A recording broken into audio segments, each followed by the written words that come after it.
Je m'appelle Corinne Morel-Darleux, je suis conseillère régionale d'opposition en Auvergne-Rhône-Alpes. J'habite dans la Drôme et voilà, j'écris et je milite notamment sur le projet éco-socialiste. Alors moi je suis donc dans mon deuxième mandat de conseillère régionale et un des premiers constats que je tire, c'est que la région n'est pas forcément à un niveau très inspirant et très enthousiasmant en matière de politique, au moins dans le sens de vraiment pouvoir changer la vie et avoir une prise sur les choses, puisque finalement on est plus un espèce de gros portefeuille des dotations de l'État qu'on va distribuer au niveau régional, mais sans pouvoir réglementaire ni législatif. Et du coup, quand on regarde aussi au niveau national, on se rend compte que de plus en plus de politiques qui étaient jusqu'ici dévolues à l'État sont maintenant prises en compte et prises en charge par l'Union européenne, notamment sur les questions budgétaires et monétaires. Et donc finalement, que ce soit le niveau européen, le niveau national ou le niveau régional, il y a des leviers de plus en plus qui nous échappent. Et le fait de revenir finalement au niveau local peut être justement un moyen de se réapproprier la chose publique, ou en tout cas ça peut fortement y contribuer, je pense. Après, il y a aussi une deuxième chose, c'est que au niveau local, en fait, on se rapproche avec le municipalisme des lieux de vie. Des lieux d'activité, des lieux de temps de loisirs aussi, et d'une confrontation plus directe avec le territoire, avec des questions de subsistance. C'est là où on touche du doigt de manière non théorique mais très concrète la disparition des services publics de proximité, les fermetures de gares, d'hôpitaux, d'écoles. C'est là où on voit vraiment la conséquence en fait des politiques qui sont mises en œuvre. Et donc je pense que par l'échelon local, on peut parfois sensibiliser de manière beaucoup plus concrète et au-delà des polémiques ou des postures politiciennes nationales sur des sujets très concrets qui parfois d'ailleurs deviennent plus simples quand on les prend par l'angle concret. On le voit beaucoup sur la question de l'accueil des migrants ou des réfugiés, par exemple. En plus, c'est vrai qu'au niveau municipal, il y a encore des marges de manœuvre, des leviers qui sont insuffisamment exploités aujourd'hui par les communes, que ce soit sur les règlements de la publicité locale, que ce soit sur les questions d'habitat, d'aménagement du territoire, d'urbanisme évidemment, mais aussi de politique de transport et de déplacement. Donc il y a énormément de choses qui peuvent être faites au niveau local et parfois finalement plus facilement que quand on essaye de faire passer des lois au niveau national, surtout dans le contexte actuel et avec le gouvernement qui est le nôtre. Alors le Rojava, en fait, effectivement, il est souvent idéalisé et c'est un peu comme finalement le niveau local, c'est qu'il ne faut pas les sacraliser, quoi. C'est-à-dire qu'il y a des choses intéressantes et c'est des sources d'inspiration, mais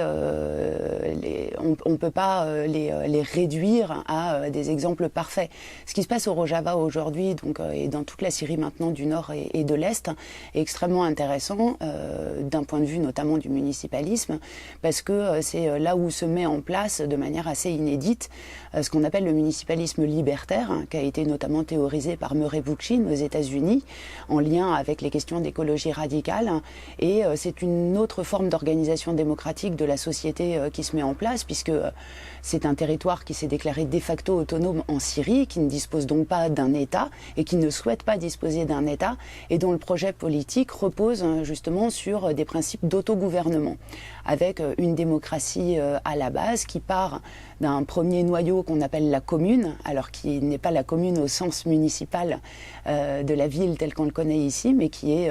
un petit noyau en fait de plusieurs dizaines de foyers, qui est l'échelon de base de la démocratie. Ensuite, il y a des assemblées de quartiers, des assemblées de cantons et tout un système institutionnel qui est en train de s'inventer là-bas.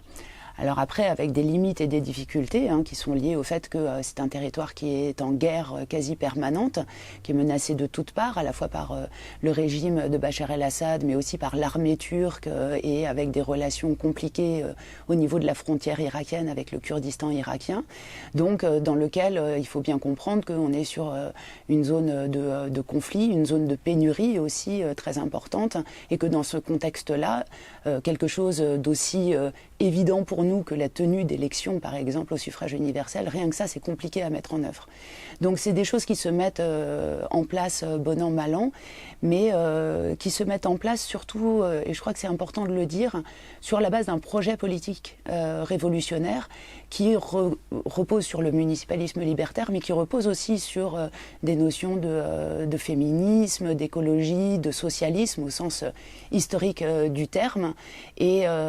c'est important de le dire parce que le municipalisme libertaire, c'est un projet qui doit s'inscrire dans une visée politique plus importante, c'est-à-dire que le caractère démocratique et institutionnel est un outil finalement au service de ce projet révolutionnaire et qui d'ailleurs ne se réduit pas à la question de la commune, puisqu'il est doublé d'un autre échelon qu'on appelle le confédéralisme démocratique, qui prend en compte un élément important, selon moi, quand on parle de localisme, c'est que l'échelon local ne peut pas tout faire et ne peut pas tout résoudre. Et qu'à un moment donné, pour tout un tas de raisons, on a aussi besoin que ces échelons locaux soient mis en relation les uns avec les autres. Et c'est le principe du confédéralisme démocratique, c'est justement de voir comment est-ce qu'on articule ces différents niveaux locaux pour les garder en réseau et pour avoir aussi parfois des effets d'échelle qui sont nécessaires pour certains types d'infrastructures ou de services publics, même si on ne les appelle pas comme ça au Rojava. Mais voilà, quand on met en place de la gestion des déchets, de la gestion des eaux ou un système de santé publique ou les questions de sécurité et de défense, on voit bien que tout ne peut pas se résumer à l'échelon communal. Donc voilà, c'est vraiment, il faut penser le municipalisme libertaire du Rojava dans son ensemble et notamment dans son projet révolutionnaire pour lui garder tout son sens et toute sa pertinence qui est effectivement aujourd'hui très inspirante et à regarder attentivement. Je pense effectivement qu'on est de toute manière aujourd'hui dans une période de mutation qui nous oblige à repenser tous nos modèles et tous nos modes d'action politique, et que la situation aujourd'hui d'urgence et de gravité, notamment sur les questions climatiques et de biodiversité, même si on pourrait évoquer d'autres facteurs de vulnérabilité de la société, du côté financier, puisqu'on commence tous à pressentir la possibilité d'une nouvelle crise financière mondiale, mais aussi notre dépendance au numérique, aux algorithmes, enfin voilà, il y a beaucoup de facteurs de vulnérabilité. En tout cas, tout ça nous oblige à repenser beaucoup de choses et notamment à étudier effectivement de manière très sérieuse l'hypothèse et la perspective d'un effondrement, c'est-à-dire à un moment donné d'une rupture à très grande échelle du monde et de l'organisation de la société telle qu'on le connaît aujourd'hui, et notamment de rupture avec le système capitaliste et productiviste tel qu'on le connaît aujourd'hui. Et ça doit aussi nous amener à repenser notre rapport et la place et le rôle de l'État dans l'organisation de cette société. C'est-à-dire qu'on le veuille ou non, qu'on se place dans une perspective anarchiste, communiste ou républicaine, il y a aujourd'hui des probabilités non négligeables que l'État, pour une raison ou une autre, ne soit plus en mesure d'assurer en fait ses fonctions régaliennes. Et en plus, on se rend compte de toute manière que le gouvernement actuel est en train de le déposséder d'un certain nombre de ses fonctions, et notamment la première d'entre elles, qui est d'être garant de la solidarité nationale. Donc, on a tout intérêt à commencer à explorer effectivement ce que serait en fait une société sans État. Et moi, c'est quelque chose que je propose régulièrement comme exercice de réflexion et d'anticipation, c'est de réfléchir à ce que serait la société telle qu'on la connaît aujourd'hui, une fois privée d'électricité, de pétrole et d'État, et de voir ce que ça donnerait. Et ça, c'est des choses qu'on doit anticiper et auxquelles on doit commencer à réfléchir. Et par rapport à ça, l'échelon local peut nous apporter des pistes de réflexion et aussi des pistes d'action, parce que en réalité, on est aujourd'hui sur les modalités d'action, notamment dans le domaine de la résistance et de la contestation, qui sont de plus en plus des actions délocalisées, de plus en plus des actions par cercle affinitaire, davantage que par grande organisation politique ou syndicale, comme on les connaissait traditionnellement. Le fait de se réancrer dans un territoire, de l'habiter, de réfléchir à la manière dont on en tire nos subsistances, métamorphose en fait la notion même de combat politique. C'est-à-dire que c'est très différent. On l'a vu déjà pendant le combat, par exemple, contre l'exploration des gaz de schiste. Le premier élan, le premier mouvement des habitants, et notamment ici en Dromardèche, a été de préserver leur jardin, quoi. C'est-à-dire que le premier mouvement, c'était que les gens avaient peur qu'on vienne forer dans leur jardin, dans leurs champs, dans leurs forêts, dans leurs lieux justement d'habitation, de vie, de travail, de loisirs. Et donc il y a un rapport au territoire qui est à réinventer. Et on a aujourd'hui un levier important au niveau local, c'est que les gens commencent à voir les effets du dérèglement climatique et de l'extinction de la biodiversité. Ils voient concrètement la date des vendanges qui se modifie, ils voient concrètement les oiseaux, les insectes et les pollinisateurs notamment disparaître. Ils voient concrètement les effets de la sécheresse ou des écroulements en montagne, la disparition petit à petit de la neige dans les stations de ski. Tout ça sont des choses du quotidien, du concret et qui ont du coup un impact qui est presque sensoriel, presque corporel et physique. Et du coup, voilà, ce lien-là, il me paraît très important et c'est encore au niveau local et sur son lieu d'habitation qu'on le vit de la manière la plus intense. Pour moi, c'est un des paradoxes et une des difficultés en fait du niveau local, c'est qu'il apporte des vrais leviers politiques, des marges de manœuvre et des possibilités de réappropriation et de repolitisation des communs.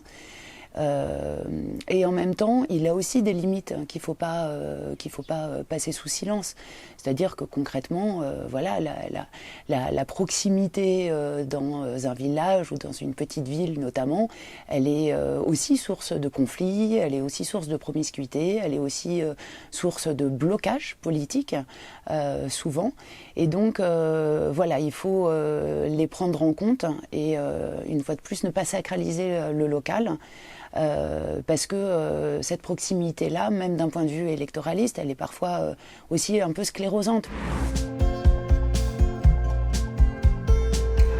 En fait, moi, d'abord, je trouve que c'est bien de le qualifier, le municipalisme, parce que en tant que tel, si on prend juste ce terme-là, ça évoque effectivement la question de la réappropriation commune d'un destin politique et de la gestion de la chose publique. Mais pour moi, c'est important en fait de l'associer à un projet politique et de marier le fond et la forme. Et c'est pour ça que je suis attachée au municipalisme libertaire. C'est dans le sens où effectivement, dans cette expression de municipalisme libertaire, on a à la fois le fond et la forme, on a à la fois le projet et le programme. Et je trouve qu'en politique, on a trop souvent tendance à oublier le projet pour se focaliser sur le programme et sur les outils. Et on sait que ça a souvent provoqué des dérives importantes. Et je trouve que c'est important, voilà, d'avoir un cap, d'avoir un horizon. C'est aussi ce à quoi je suis attachée dans la défense de l'écosocialisme. Et donc, voilà, moi je parlerais plutôt de municipalisme libertaire comme d'un outil de réappropriation collective, mais avec une visée émancipatrice qui prenne en compte à la fois la dimension collective et de respect aussi des individus dans ce projet collectif, avec une visée socialiste, féministe, écologiste. Voilà, c'est toujours difficile de trouver des termes qui arrivent à englober tout ça, mais le municipalisme libertaire, justement, a cet avantage d'avoir été suffisamment documenté et étudié pour pouvoir renvoyer à un imaginaire commun qui décrit assez bien, je crois, en tout cas pour moi, un idéal de société vers lequel on devrait se tourner.